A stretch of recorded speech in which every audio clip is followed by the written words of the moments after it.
Bom dia, moçada! Aqui quem vos fala é o professor Eugênio Bastos, canal Geogênio, a serviço dos alunos que gostam de estudar e passar em concursos. Moçada, vamos fortalecer o canal, se inscrevam no canal, dê aquele like, compartilhe o vídeo e ajude o professor Eugênio Bastos a democratizar o ensino da geografia para ajudar um número maior de alunos. Valeu, moçada! De antemão, obrigado pela força. Moçada, hoje nós estudaremos Brasil, organizações internacionais. E vamos começar a falar sobre o Brasil e o FMI.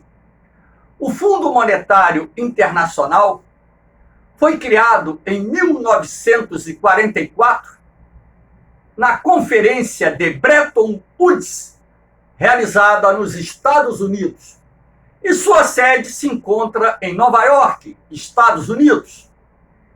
Com que objetivo foi criado o Fundo Monetário Internacional? Promover a estabilidade do sistema financeiro mundial,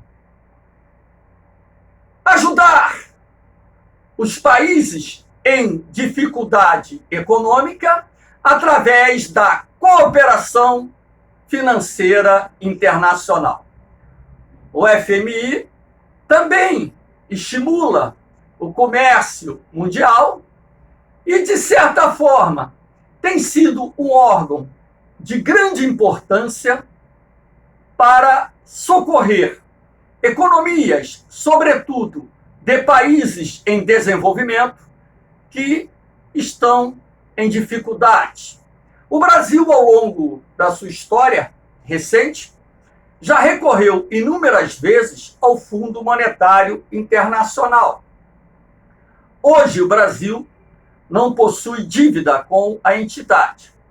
Setores da sociedade organizada normalmente criticam os governos quando estes recorrem ao Fundo Monetário Internacional. Mas vamos ver por quê daqui a pouco. Quando um país está em dificuldade econômica e pede um empréstimo ao FMI, o FMI envia para o país solicitante uma delegação composta por técnicos, que normalmente são economistas, que permanecerão o tempo que for necessário analisando a economia desse país. E essa equipe irá elaborar um relatório que será encaminhado à direção da entidade. De base, ou de acordo com esse relatório, a direção do Fundo Monetário Internacional irá decidir se deve ou não emprestar o dinheiro ao governo solicitante. Normalmente empresta.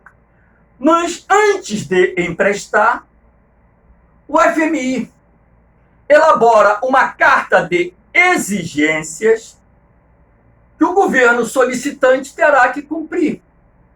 É em cima dessa carta de exigências que os setores da sociedade organizada criticam o Fundo Monetário Internacional. Mas o que o FMI pede? O FMI pede que o governo promova o controle dos gastos públicos. O governo não pode gastar mais do que ele arrecada. E para controlar os gastos públicos, o que o governo faz? Congela os salários dos servidores. O governo também corta investimentos dos mais diferentes ministérios, dessa forma prejudicando o desenvolvimento do país, o crescimento da economia e a expansão da oferta de empregos. O FMI normalmente exige que se eleve a taxa de juros como forma de conter a inflação. Ora, quando se eleva a taxa de juros, você está esfaqueando os setores produtivos, está encarecendo o crédito, gerando retração no consumo e conduzindo dessa forma também a economia a um processo recessivo que trará como consequência o aumento do desemprego, da pobreza e da miséria. O FMI exige que aumente a arrecadação. E, normalmente, para fazer isso, o que o governo faz? Eleva os impostos. Ninguém gosta de pagar imposto. Nem os trabalhadores, nem o setor produtivo. Se paga o imposto quando você tem o retorno desse imposto em saúde, educação, segurança, saneamento básico e por aí vai. A elevação dos impostos encarece os produtos, retraindo ainda mais o consumo e prejudicando a economia. Então, de certa forma, as exigências do FMI acabam gerando políticas recessivas que prejudicam a expansão da economia do país. Porém, a direção do fundo acha isso necessário para se promover o equilíbrio das contas públicas. Porque se o governo continua gastando mais do que ele pode, essa dívida pública vai aumentando, se transforma numa bola de neve e chegará um determinado momento em que o governo não terá mais condições de honrar os seus compromissos com os credores nacionais e internacionais.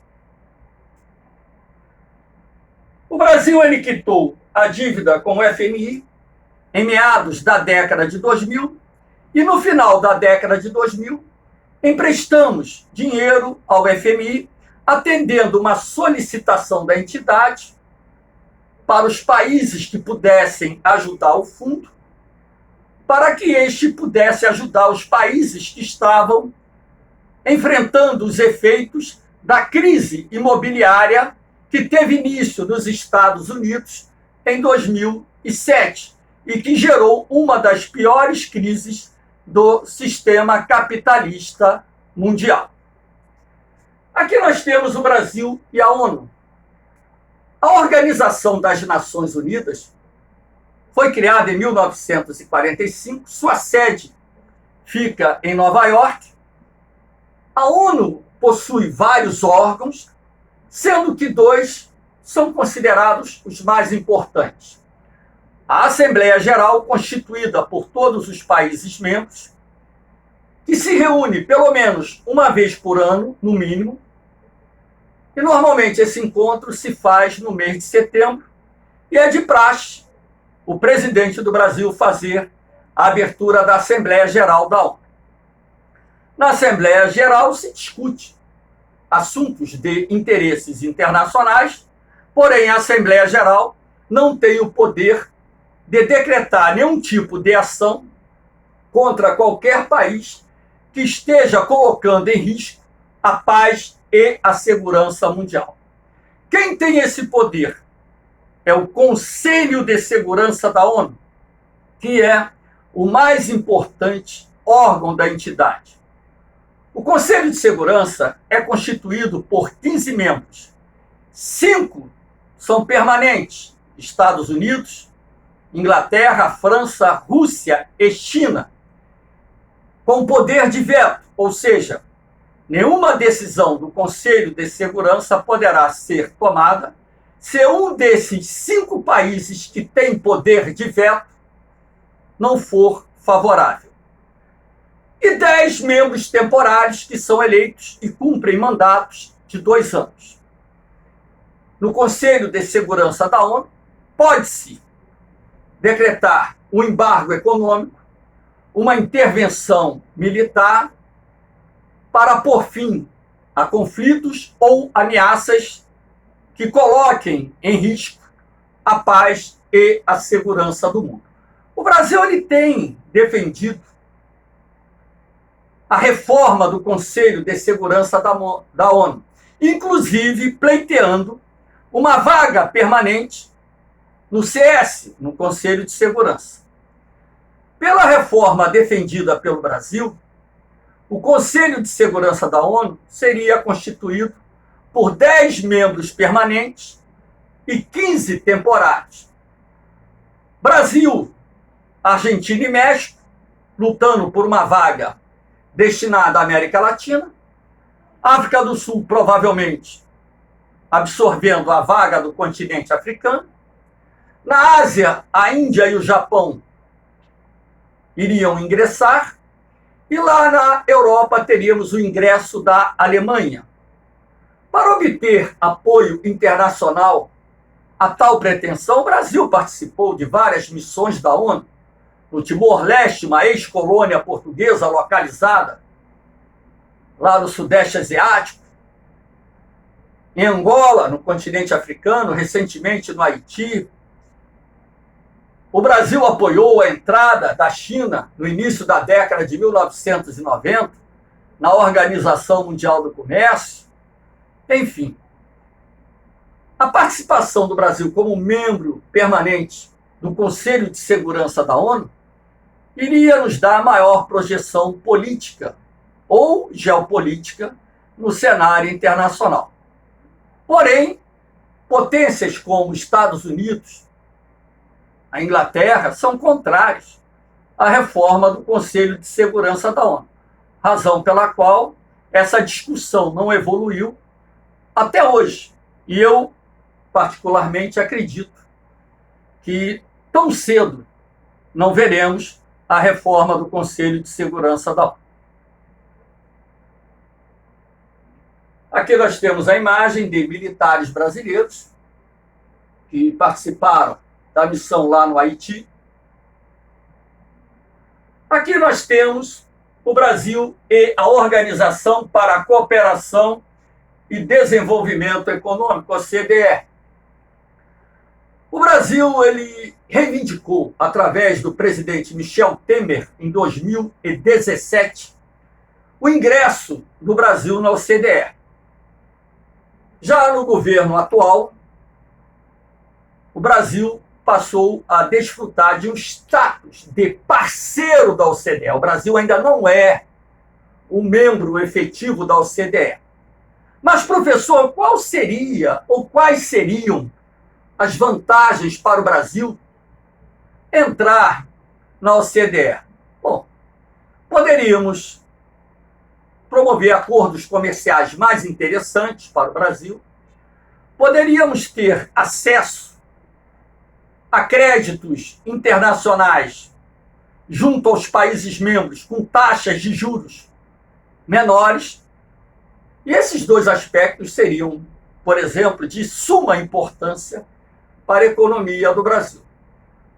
O Brasil ainda vai aguardar alguns anos para que ele possa ingressar definitivamente na OCDE, até mesmo porque existem alguns países na fila de espera, como, por exemplo, Argentina, Romênia e entre outros, que deverão ser atendidos antes do Brasil.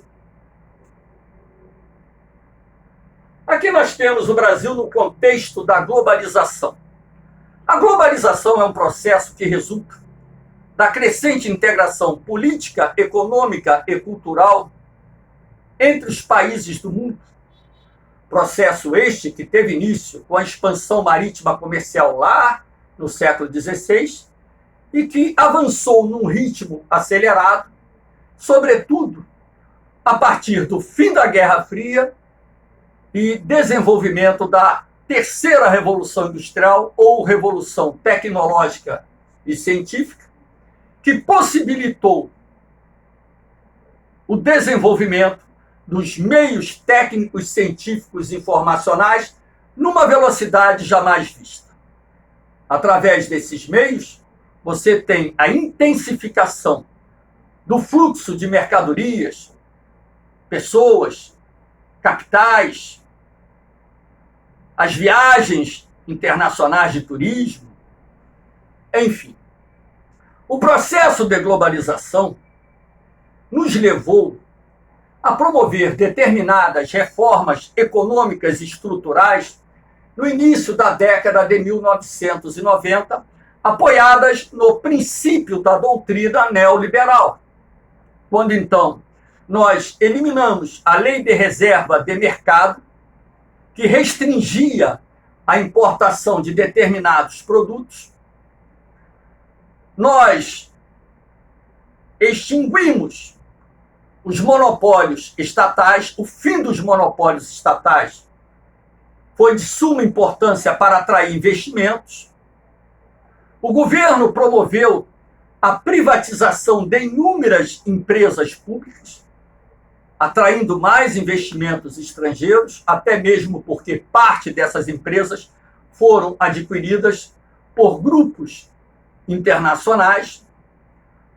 O governo promoveu a desregulamentação da economia, também como forma de atrair mais investimentos, eliminando aquelas regras que limitavam a participação do capital estrangeiro em determinados segmentos da economia. Mais recentemente, promovemos a flexibilização das relações de trabalho, que são algumas das medidas neoliberais adotadas pelo governo brasileiro, que foram de grande importância para a economia brasileira dentro desse contexto da globalização, porque é necessário que a economia brasileira busque competitividade, eficiência, reduza custos, melhore a qualidade dos seus produtos, aumente a produtividade das empresas para poder sobreviver no mundo globalizado tão competitivo. Mas a globalização, ela traz inúmeras consequências. Aprofunda as desigualdades sociais, ou seja, o rico fica mais rico, o pobre fica mais pobre. A globalização aumenta a dependência econômica dos países em desenvolvimento em relação aos países desenvolvidos. Também é responsável pela falência de empresas, porque os grupos empresariais de menor porte não conseguem competir com os poderosos trustes. A globalização traz o aumento do desemprego, não só pela falência de empresas, mas também pela modernização dos setores produtivos, que é um fator que contribui para o aumento da pobreza em vários países do mundo. Enfim, tem um lado bom e tem um lado ruim do processo de globalização. Aqui nós temos a evolução do Produto Interno Bruto brasileiro de 2012 até a projeção para 2020. Estamos no início de fevereiro. Os dados do PIB brasileiro de 2020 ainda não foram divulgados, mas deve ficar mais ou menos nessa faixa. Hoje, inclusive, dia 3 de fevereiro, eu escutei que o PIB deveria encolher 5%, são as projeções feitas pelo mercado. Então, repare que nesse período, o melhor crescimento foi em 2013, 3%. 3 anos de recessão. A economia encolheu 2015, 2016, motivada pela crise política e econômica, e encolheu em 2020, motivada principalmente pela crise causada pela pandemia do coronavírus. Os anos que registramos crescimento foram anos de crescimento muito modesto, abaixo do crescimento das principais economias do mundo. Isso porque precisamos promover algumas reformas estruturais na nossa economia para alavancar esse crescimento econômico do país. Aqui nós temos as maiores economias do mundo, PIB em trilhões de dólares, e percebe-se que Estados Unidos tem um PIB projetado para 2020 de 20 trilhões e 800 bilhões de dólares. A China, 15 trilhões 200 bilhões de dólares, a segunda maior economia. O Brasil, que chegou a ser a 6ª maior economia do mundo em 2010, hoje ocupa a 12ª posição, com uma projeção de PIB, do PIB de 1,2 trilhões de dólares. A economia brasileira encolheu, de certa forma, encolheu não, perdeu posições, que é melhor dizendo, no ranking internacional. Então, moçada, espero que vocês tenham gostado da aula. Fortaleçam o canal, deixe aquele like, compartilhe o vídeo. Ajude o professor Eugênio Bastos a democratizar o ensino da geografia, porque o canal Geogênio foi criado para os alunos que gostam de estudar e passar em concursos. Moçada, um beijão no coração, um forte abraço, fiquem com Deus. Eu vou, mas eu volto. Fui!